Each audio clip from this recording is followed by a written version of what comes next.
It's now my great pleasure to introduce our keynote speaker, Hall of Famer, New York Met and Yankee player, Dwight Gooden. I don't want to take time from his presentation, and I presume he requires no introduction, but in case you guys weren't around in the 1980s, Doc Gooden was one of the most dominant pitchers in baseball history.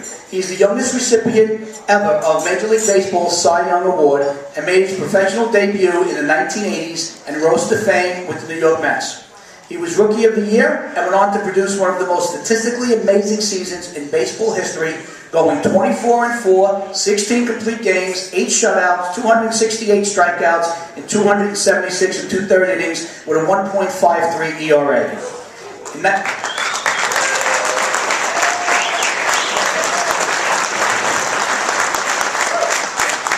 as a Met.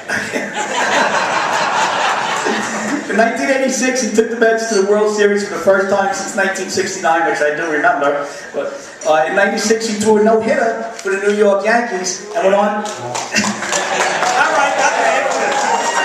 That's it. And then he went on to win 2 more World Series rings while wearing the pinstripes. And in 2010, Doc was inducted into the New York Mets Hall of Fame. And I got to tell a really 2-second story. Doc and I go back a long way. He doesn't know this, but we do go back. Yeah, we're old friends. But in 1986, I'll never forget, I was walking through Roosevelt Field Mall, and I was walking up to Houlihan's, and standing outside was Dwight Gooden and some other gentlemen, and I walked by and I said, "Hey Dwight, great game last night." He said, "Thank you." So we go back a long way. Thanks, buddy. So anyway, ladies and gentlemen, please join me in welcoming Dwight Doc Gooden.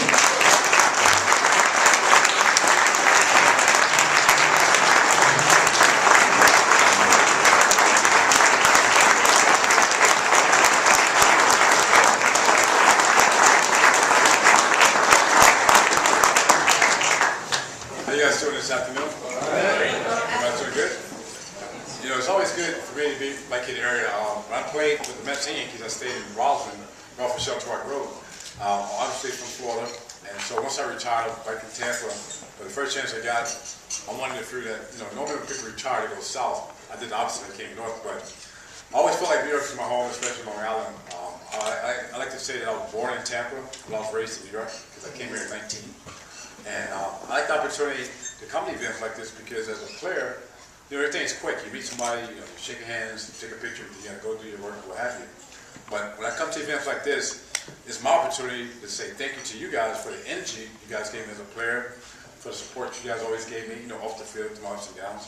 So I really appreciate that. And, you know, listening to him earlier talk about, you know, my career accomplishments, and I was thinking, you know, I said 1984 Rookie of the Year, 1985 Cy Young, 1986 World Series champ, 1987 I got married, I never won another award. I can't quite figure that out, but no, I'm just kidding. I'm just kidding. You know, it's always good to be here, and now a lot of times, like Jim asked me, do I miss the game? I still have a lot of passion for the game. I enjoyed my time with the Mets and Yankees. I am a Met at heart.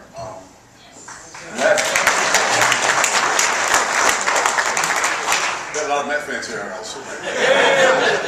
Yankee fans? Yeah. Sox fans? That's cool. You know, the thing is like now, like I said, when I retired, I was living in Tampa. I worked for the Yankees for 6 years under Mr. Steinbrenner. And the thing that's amazing is there's so many things about George, you know, when he was here with us.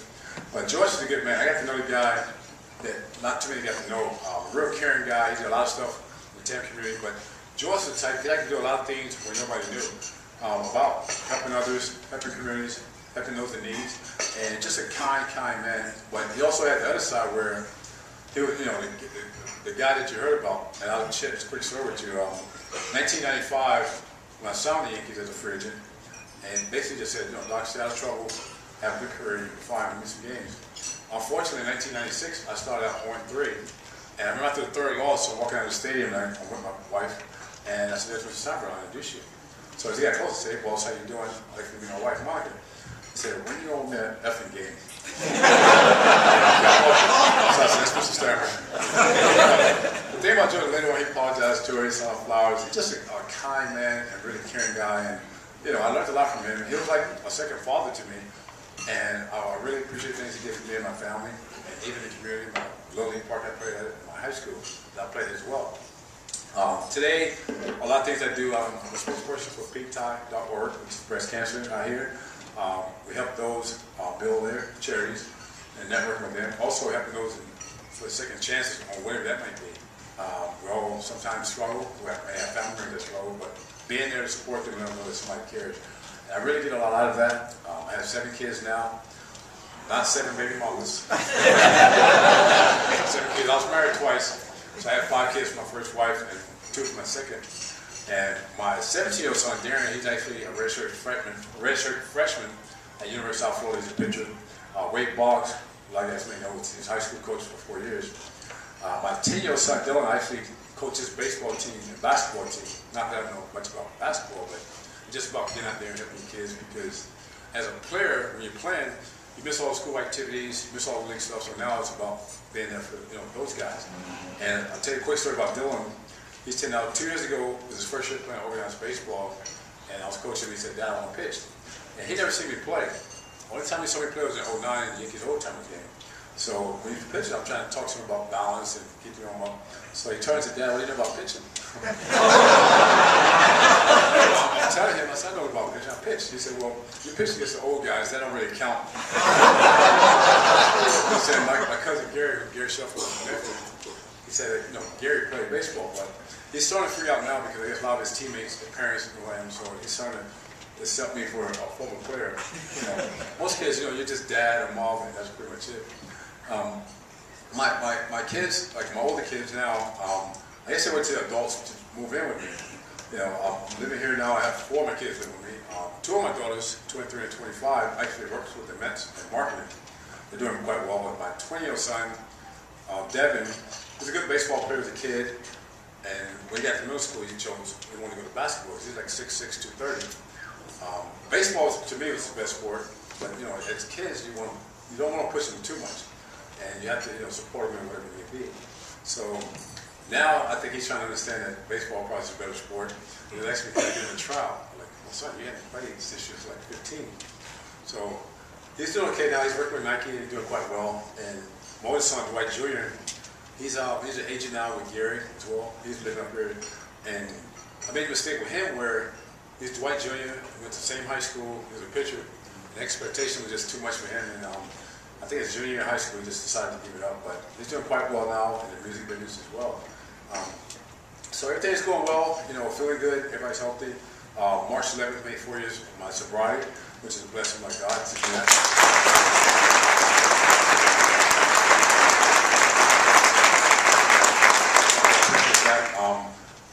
With addictions of alcohol and drugs, it's very, very tough. It's a tough thing where basically it's about making life decisions, making life changes. My thing was, I didn't want to drink or do drugs, but I want to keep the same lifestyle. It didn't work that way. I had to make changes, and I know a lot of times they say, "Well, what was different when I went to 5 rehabs, I went to Dr. Drew and stuff rehab? What was different there?" It was really nothing different, rehabs. It's like anything else in life where it's been is, what you put in is what you get out. And it was just time for me to make changes, or, basically I was going to die. Had been in rehabs, unfortunately been incarcerated. That was the next thing there. So had to make the changes and just taking it, a day at a time and doing what I can. But telling my story, I did a book, documentary memoir, 2 years ago. And basically just telling my story is great therapy for myself. I really get a lot of that, and hopefully help others as well. Obviously this year, I'm more of a Met than Yankee now. I'm just kidding. Mets are playing well. Actually playing well. I go to about 20 games a year. I like watching the game. I have a lot of passion for the game. And the thing I don't quite understand is, like, a lot of former players, they say maybe watch 1 or 2 games a year. That I can't understand was something you play, for basically the entire life as a kid, high school and as an adult. But some of them just don't do it. But me, I love it. I have the MLB network. I get all the games. I'm up watching West Coast games late at night, and just a lot of fun. This year, actually, I did the Mets fantasy camp in January. And a lot of times, like, when you have to plan the guys, I don't know if you guys went to a fantasy camp, but I would definitely recommend it. It's a lot of fun. And when you got there with the former players, and like the last day of the camp, the former players bring us the campers, and so this year won't be the pitch. So I'm glad, because you know what I mean. I hadn't thrown a ball from the mound in probably 15 years when I retired. But normally it's with the kids, you know, close. So obviously when you get out there, now the mound's like you're throwing from second base, it's so far. But when you're throwing, it's like the competitors come back out. You're trying to throw as hard as you can, but nothing's there. It's like a change-up, so he's like, Doc, let me see your fastball. And I'm like, all right, here it comes. But in my mind, thinking, that was the fastball. So the thing about that, it's a lot of fun, but like for 3 weeks after that, I mean, you can't get out of bed. It's like being in a car wreck. Everything hurts. You're just sore. But it's a lot of fun. You know, you get a lot of it. And, you know, you stay in contact with those guys, like the former players. We do a lot of stuff at the age 16. And it's good to see those guys back. And, you know, the thing that's amazing about the 86 team is you hear a lot about, oh, the party team, the team did this.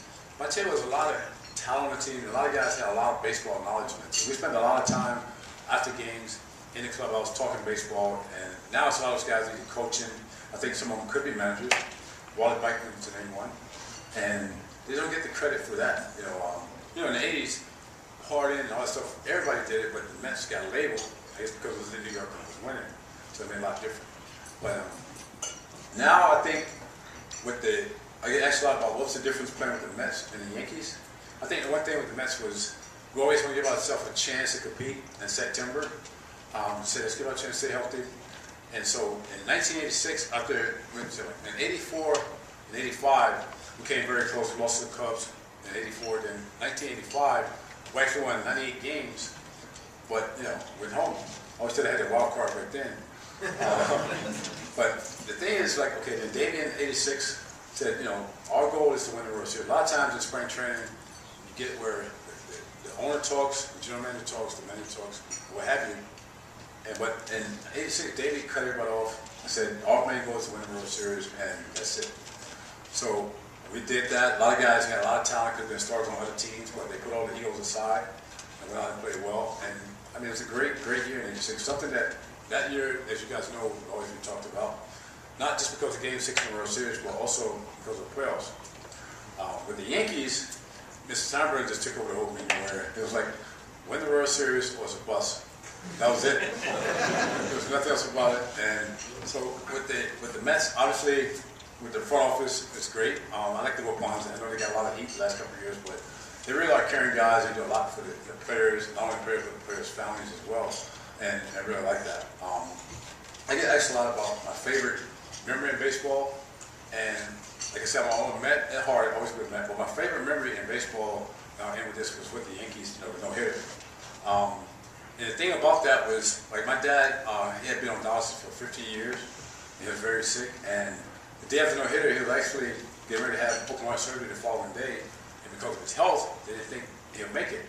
And I had permission to fly home to be with him. But that morning, I thought he would probably win the pitch. And so I called Joe Torre, who was the manager at the time, told him I was coming to pitch. He said, no, go home with your dad, take as much time you need, and when you're ready to come back. I said, well, no, I'll see you tonight. And then I called my mom. She didn't take it as well, but you know, if you ever, I had to actually end up hanging up the phone with my mom. So you know, that was probably right. But so anyway, that day, driving to the ballpark, it was always it felt like it was a dark cloud, because not knowing you made the right decision or not. Should I pitch? Should I go home? So like the first 2 minutes of that game, you know, you spend most of the time like in a walkway between the dugout and the clubhouse. You know, in the first minute you're thinking, should I went home? Should I not went home? And not until the 6th inning when I realized that I had no hitter. And you look at the scoreboard to see who's coming up next, and you see no runs, no hits, no errors. And then the heart starts beating a little faster, the anxiety starts kicking in, and you go as hard as you can for as long as you can. And that game, you guys remember against Seattle in 1996, to me, they had the best offense in baseball, at least I thought. So the game was 2-0 in the 9th inning. I walked the first 2 guys, and Mel Stoudemire was my pitching coach. He come out to the mound and said, Doc, how you doing? I said, don't matter, I'm not coming out.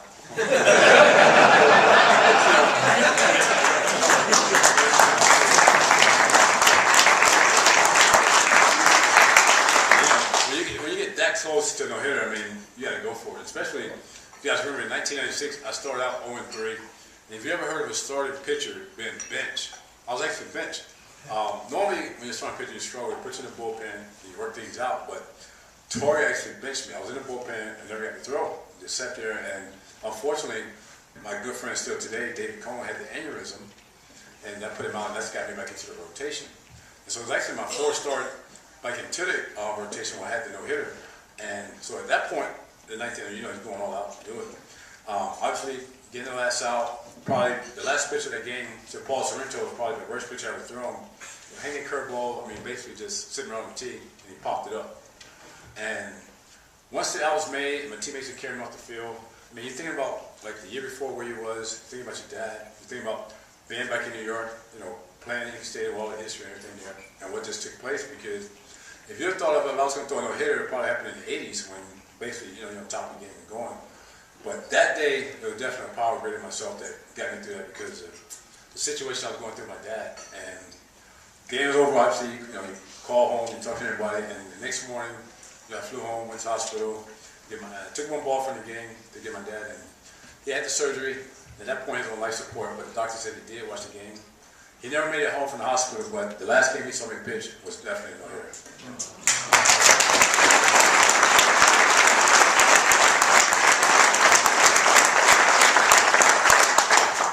And then I'll even just know here, I have to say this, today is actually my mom's birthday. She's 84 years old. The amazing thing about her, I mean, she's definitely a warrior. I talk about my dad a lot throughout my history, but my mom, and Saturday after Christmas this year, she had a heart attack. So then she had a triple bypass surgery the following week. And at that time, she was doing pretty well. And then when they transported her to like a nursing home, like a rehabilitation place, all her organs started falling. The doctor said, well, she's got 2 months to live. That was in December. She's still going, and now her organs are working, and she's doing quite well.